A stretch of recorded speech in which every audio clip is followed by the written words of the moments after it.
ऐसे लोगों का क्या होगा जी? सीलिंग का पर्चा अगर उनको मिला है तो उनके पास पर्चा की कॉपी होगा, पर्चा की कॉपी लगा के रसीद कट रहा होगा तो रसीद की कॉपी लगा करके यही फॉर्म 2 भर के वो जमा करेंगे। अगर दखल नहीं है तो दखल दिलाने का जो कार्य है वो सर्वे के स्टाफ को करने का काम नहीं है। दखल दिलाने का काम पर्चा की जमीन का अंचल स्तर पर होगा। वहां पर बेदखली का आप आवेदन देंगे, यह पर्चा से हमको ये जमीन मिली है, हमारा रसीद भी कटता है, लेकिन हमारा इस पर दखल नहीं है, किसी अन्य का दखल है, तो उसकी जांच करके अंचल अधिकारी अपने अमीन का रिपोर्ट लेके कर्मचारी का रिपोर्ट लेने के बाद उस पर दखल दहानी का कार्य कराएंगे। वहां से अगर आपको कोई प्रॉब्लम होता है तो उनके उच्च स्तरीय पदाधिकारी जो हैं, भूमि सुधार उप समाहर्ता और अनुमंडल पदाधिकारी या उससे भी ऊपर जिला में अपर समाहर्ता, उनके कार्यालय में भी आप अपना आवेदन प्रस्तुत कर सकते हैं। लेकिन समाधान आपको अंचल से ही होना है। बेदखली का जितना भी मामला है पर्चा से संबंधित, चाहे सीलिंग का पर्चा हो, चाहे गैर मंजूरा जमीन का पर्चा हो, चाहे भूदान का पर्चा हो, चाहे BPPHT पर्चा हो, जिसको बासगित पर्चा भी कहा जाता है, अगर उस पर्चा की जमीन से भी अगर बेदखल है तो सारे बेदखली का कार्य, दखल दिलाने का कार्य अंचल से होगा।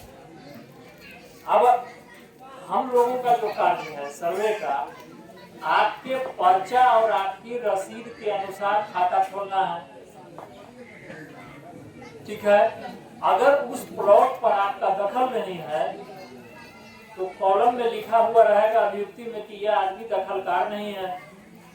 दखल में अमुक व्यक्ति है, यानी जिस व्यक्ति का दखल नहीं होना चाहिए था, जिस व्यक्ति का दखल नहीं होना चाहिए था, अनाधिकृत रूप से दखल किया हुआ है उसने, उसका नाम लिखा हुआ रहेगा कि ये अनाधिकृत रूप से दखलकार है, और ये जिसके नाम से खाता खोला जा रहा है इसको पर्चा से प्राप्त हो, यह प्लॉट, यह खाता, इतना रकबा, इस तरह की जमीन है, यह रिकॉर्ड आपका बन जाएगा पर्चा के आधार पर। दूसरा प्रश्न था कि बहुत से लोग ऐसे भी भूमिहीन हैं जो गैर मजरूआ मालिक या गैर मजरूआ आम जमीन पर बसे हुए हैं, उनको पर्चा भी नहीं प्राप्त है, कोई कागजात उनके पास नहीं है। ऐसे लोग, इस प्रकार के जितने भी लोग हैं, उन लोगों का सर्वे राजस्व विभाग के द्वारा कराया गया है अंचल स्तर से। ऐसे कितने लोग हैं और उनके सारे सूची को ऑनलाइन पोर्टल पर अपलोड किया गया है। तो आप लोग अपना स्थानीय कर्मचारी से यह संपर्क करके जांच लें कि जो वास्तव में भूमिहीन है उनका उस सर्वे में नाम है कि नहीं, भूमिहीन वाला सर्वे में। अगर उनका सर्वे में नाम चढ़ा हुआ है तो प्रॉपर जो प्रक्रिया है उस प्रक्रिया के तहत उस भूमिहीन को जमीन देने की विधिवत कार्रवाई अंचल स्तर से की जाएगी। यह उसका पूरा प्रोसेस मॉनिटर किया जा रहा है बहुत ही उच्च स्तर पर भी, कि कोई भी ऐसा व्यक्ति जो भूमिहीन वास्तव में है वह इसके लिए लिएबल है कि उसको जो जमीन 5 डिसमिल दिया जाए। तो यह काम भी, बंदोबस्ती करने का काम भी अंचल स्तर से ही होगा। कुछ लोग ऐसे भी हैं जो रैयती जमीन पर बसे हुए हैं, तो जो लोग रैयती जमीन पर बसे हुए हैं और बहुत ही पुराने जमाने से बसे हुए हैं, ऐसा नहीं है कि उन्होंने कोई किसी दूसरे किसान की जमीन पर जबरदस्ती दखल कर लिया है और दखल करने के बाद में ये सोच रहे हैं कि अब हमारे नाम से कर दीजिए, तो यह अलाउड नहीं है। अगर बहुत पुराने जमाने से पीढ़ी दर पीढ़ी आप चले आ रहे हैं, बसते चले आ रहे हैं उस रैयती जमीन पर वास्तव में, तो इसके लिए पीपीपीएसटी एक्ट 1947 में प्रावधान है कि अंचल अधिकारी आपको वास्तविक पर्चा देंगे जांच करने के उपरांत। उसके बाद एक महानुभाव भी हैं, उन्होंने कहा था कि पुराना जो खतियान बना तो बहुत से लोगों ने देवी देवता के नाम से बहुत सा खतियान में जमीन का विवरण दर्ज करवा लिया, लेकिन उसको कुछ बहुत से लोग ग्रामीण जोताबाद कर रहे हैं। खतियान में, पूर्व के खतियान में जो एंट्री किया गया, आज से 100 साल से ऊपर समय बीत चुका है, और उस एंट्री के विरुद्ध किसी के द्वारा भी न्यायालय में कोई वाद नहीं लाया गया। अगर लाया जाता तो कोई न्यायालय से आदेश होता कि यह जो एंट्री किया गया है खतियान में यह सही नहीं है, इस जमीन का यह जो आबाद कर रहा है उसका टाइटल डिक्लेयर हो जाता। तो टाइटल डिक्लेयर हो जाता तो उसके अनुसार आपका जमाबंदी भी बनता, आपके नाम से आज के डेट में रैयती खाता खुलता। लेकिन न्यायालय की शरण में जानकारी के अभाव में हो सकता है लोग नहीं गए होंगे, अब तक उसी रूप में बस जोत रहे हैं तो जोत रहे हैं। तो इसमें भी सर्वे के अथॉरिटी को यह पावर नहीं है कि पुराना सर्वे में जो रैयत का नाम दर्ज है उसको बदल करके और अपने तरफ से किसी दूसरे रैयत का नाम दर्ज करेगा। वह तभी होगा जब पुराने रैयत से आपका संबंध मिलेगा, आप उसके वंशज होंगे तब तो कर देंगे। लेकिन पुराना खतियान में नाम अगर गलत दर्ज हुआ है, उसका नहीं होना चाहिए था, तो यह मैटर टाइटल का है। इसमें टाइटल डिसाइड होगा सक्षम न्यायालय से, उसके बाद आपको आपके नाम से सारा रिकॉर्ड बन जाएगा।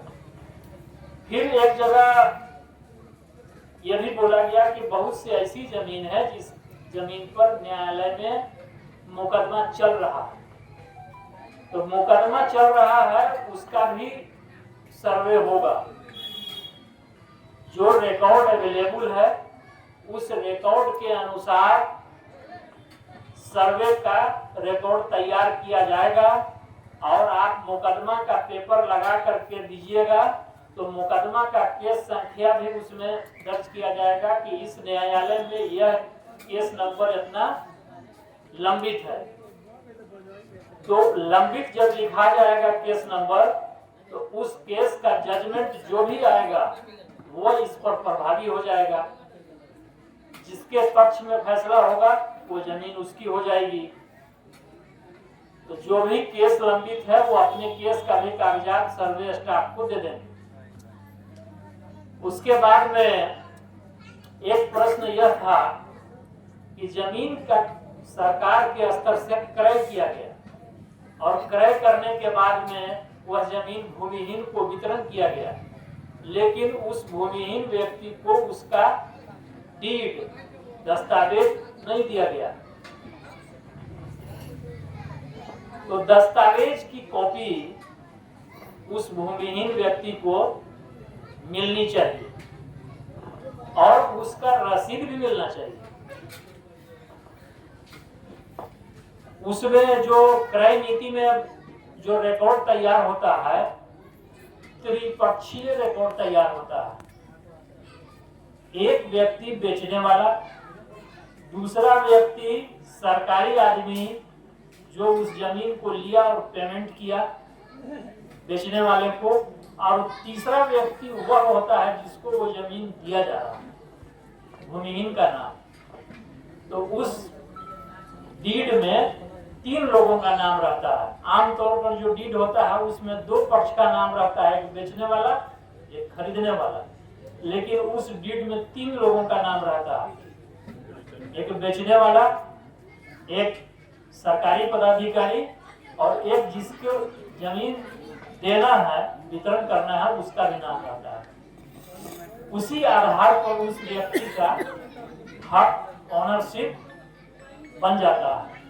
लेकिन एक उसमें शर्त होती है, यह जो जमीन उनको दी गई है उस जमीन को पीढ़ी दर पीढ़ी उपयोग करेंगे, रहेंगे, लेकिन उस जमीन को ट्रांसफर नहीं कर सकते हैं, उस जमीन को बेच नहीं सकते। बिक्री करने का अधिकार ना तो किसी पर्चाधारी को है और न ही इस डीड से जो क्रय नीति से मिला है उसमें भी बिक्री करने का अधिकार नहीं है।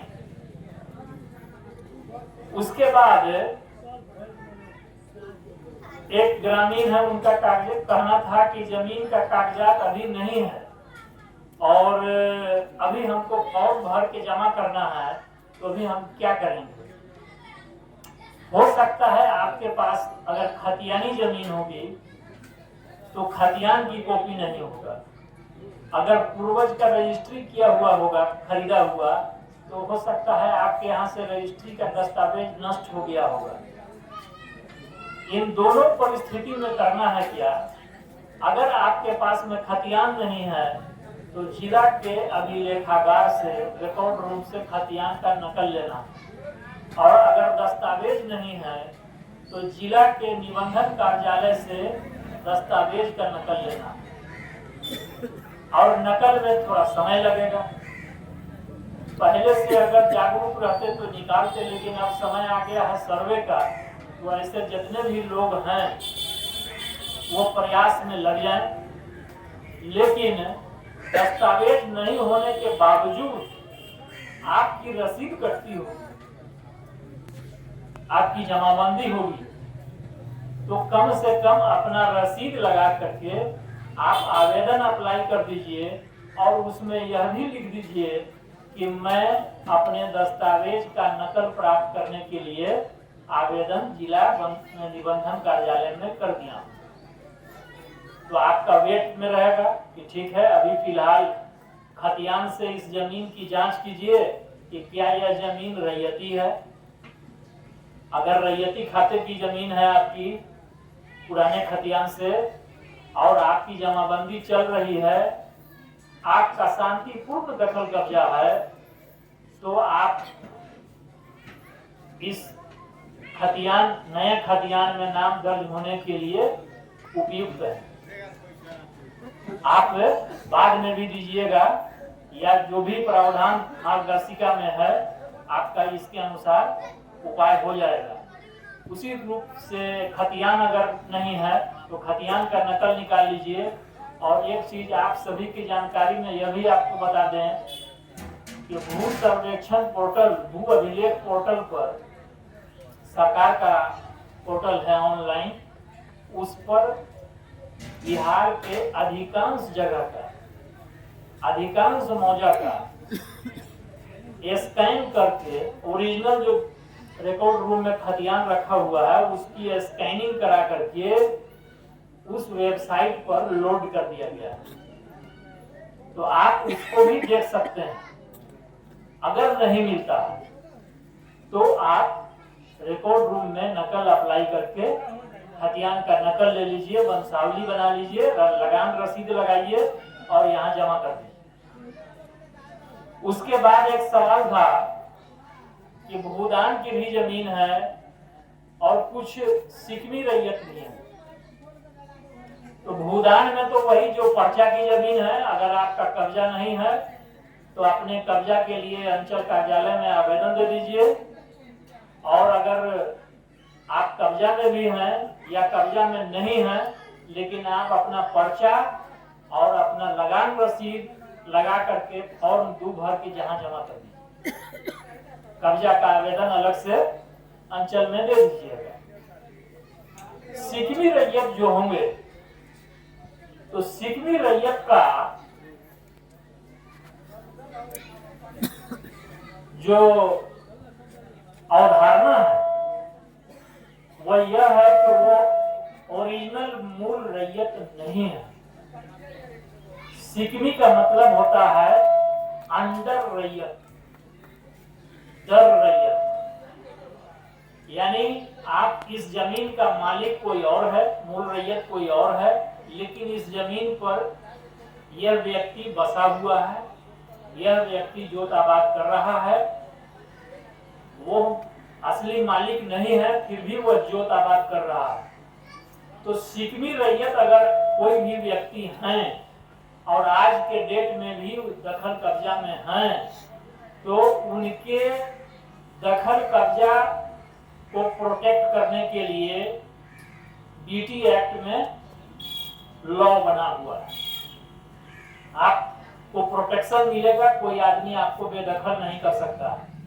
लेकिन ऑलरेडी आप बेदखल बहुत पहले ही से, आपके पूर्वज ही बेदखल हो चुके हैं, जमीन को छोड़ चुके हैं। केवल खतियान में आपके पूर्वज का नाम सिकमी में लिखा हुआ है। आज के डेट में आप के पूर्वज के समय से ही दखल कब्जा नहीं आ रहा और ये सोच रहे हैं कि सिकमी में मेरे पूर्वज का नाम है तो अब मेरे नाम पर हो जाए। तो जैसे ही आप दखल छोड़ दिए, पूर्वज ने उस सिकमी जमीन पर से दखल छोड़ दिया, उसी क्षण वह जमीन उस मूल रैयत की हो गई। इसलिए आज के डेट में भी सिकमी रैयत जो दखलकार हैं, वो अपने दखल को सुरक्षित करने के लिए अगर कोई बेदखल करना चाह भी रहा है तो आपको प्रोटेक्ट करने के लिए लॉ बना हुआ है, आपको संरक्षण मिलेगा। अब एक सवाल आया है कि लगान रसीद पुराना कटा है, उसमें लगान की राशि लिखी हुई है, लेकिन ऑनलाइन जो जमाबंदी है उस पर लगान बकाया कितना है यह अंकित नहीं है। तो ऑनलाइन रसीद हम लोग कैसे कटवाएंगे? इसके लिए एक परिमार्जन पोर्टल है, उस पर लगान रसीद में जिस तरह की भी त्रुटि आपको दिखाई दे रही है ऑनलाइन में, उसका एक आवेदन ऑनलाइन आवेदन कर दीजिए। आपको अंचल में भी जाने की जरूरत नहीं है। ये कंप्यूटर का दुकान जो रहता है वहां से वो लोग परिमार्जन पोर्टल पर आपका आवेदन को स्कैन करके अपलोड कर देगा। समय सीमा निर्धारित है, अंचल कार्यालय से उस पर कार्रवाई हो जाएगी। अपने पुराने रसीद का स्कैन करके लोड करा दीजिए, उसके अनुसार आपका लगान उस पर चढ़ जाएगा ऑनलाइन में, और आप जब जहां चाहें जैसे चाहें रसीद कटवा सकते हैं। तो इतना सवाल जो अब तक हमने नोट किया था उसके बारे में। और है राम जानकी वाला, एक और राम जानकी के भी नाम से है जमीन, दूसरा कोई के कब्जा में तो हो गया ना नहीं, उसको देवी और देवता कोई भी हैं जिनके नाम से पुराना खतियान दर्ज हो चुका है 100 साल पहले वाले खतियान में, तो उस पर अगर कोई आपत्ति है कि ये नाम दर्ज नहीं होना चाहिए था, या किसी का रैयती जमीन है इसका नाम दर्ज होना चाहिए था, तो पुराने खतियान में गलत एंट्री का न्यायालय में केस दर्ज होगा और उसके बाद उसमें आदेश होगा जिसके पक्ष में उसकी जमीन मानी